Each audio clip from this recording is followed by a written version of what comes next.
Hello, this is Eric Tenden, and I'm so excited to talk about this topic, this fourth video on prayer. And we are going to talk about offering and receiving prayer.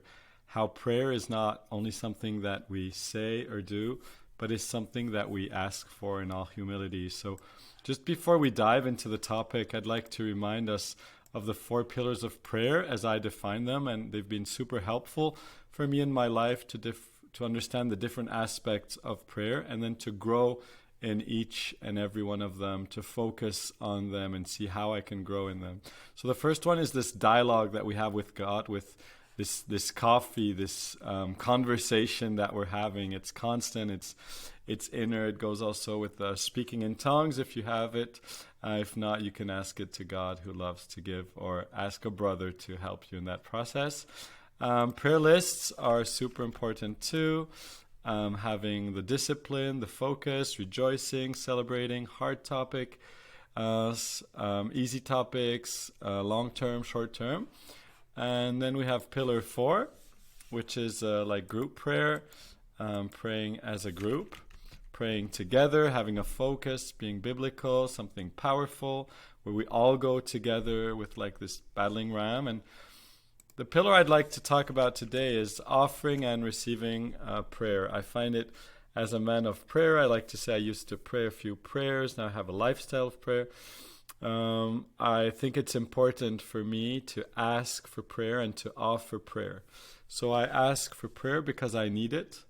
I ask for prayer because I believe when others pray for me, it's a blessing, as I am blessed when I pray for people. I believe it's an act of humility, going low, asking for help, acknowledging even for myself that I can't do it alone. So asking for prayer is really good. It's really healthy. And I used to think, okay, it's Sunday morning service.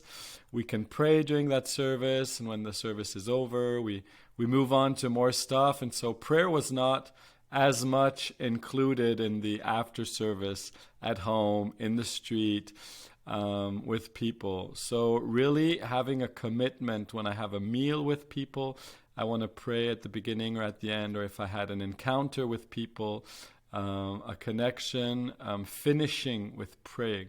And it's a battle. It's not easy. I like to say when you feel prayer the least, it's when you should pray the most. So yeah, know that it's a warfare. Life is tough. Get over it. And offering, suggesting prayer to people is also a powerful means of evangelization. I've seen it so many times, reaching out to people and saying, hey, how can I pray for you? Do you have a prayer topic? Or, hey, I believe in prayer, or I know Jesus. And often when we pray for people, they are touched because this conversation with God, because we're talking in a natural way to God.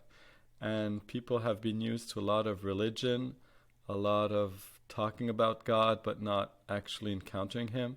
So even just the fact of praying for a person with a normal voice has a huge impact. The prayer in itself, of course, I'm growing in prayer for the sick. I'm growing for miracles, signs, and wonders. But I can be faithful in the little things and expecting the big.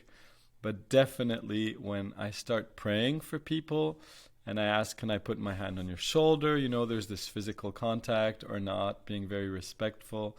But offering prayer touches people. It's like 1% of the people who say no. The other ones are like, okay, great. And then they leave because they think you're going to pray for them another time. So actually doing it on the spot, like right here, right now, it's really great. I've seen great fruit. So don't hesitate. If you have questions, shoot me an email, or if you have feedback, I'd love to hear from you. Here's my email address, and then we can stay and connect and keep growing in the Lord. So thank you so much for tracking. May the Lord bless you. See you soon, or see you Zoom.